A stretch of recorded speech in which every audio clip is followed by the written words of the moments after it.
आहेस तरुण तर घे मजा करून असं शुक्राचार्य सांगतात आणि आहेस तरुण तर मजा कर पण सामाजिक भान जपून असं बृहस्पती सांगतात। आणि इथेच होतो संघर्ष सुरू दोन गुरूंचा। बृहस्पती हे देवतांचे गुरु आहेत तर शुक्राचार्य हे दानवांचे। बृहस्पती माणसाला विवेक देतात, योग्य काय अयोग्य काय याची शिकवण देतात। माणूस जर रस्ता चुकला तर त्याचा हात धरून ते त्याला योग्य मार्गावर आणतात।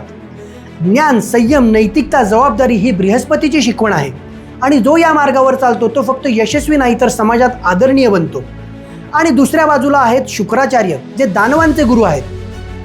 तेही महान ज्ञानी आहेत पण त्यांना माणसाच्या मनातील एक खूप मोठी कमजोरी माहिती आहे, भोग, विलास, आकर्षण, वासना आणि अमर्यादित इच्छा। ते सांगतात आयुष्य एकदाच मिळतं, जे हवं ते आत्ताच मिळव।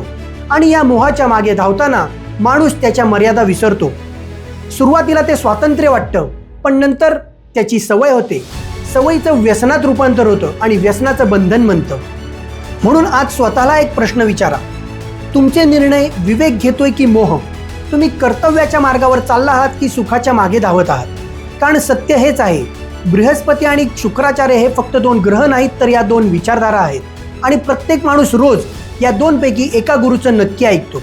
सध्या तुमचे गुरु कोण आहेत, बृहस्पती की शुक्राचार्य? कमेंटमध्ये नक्की कळवा।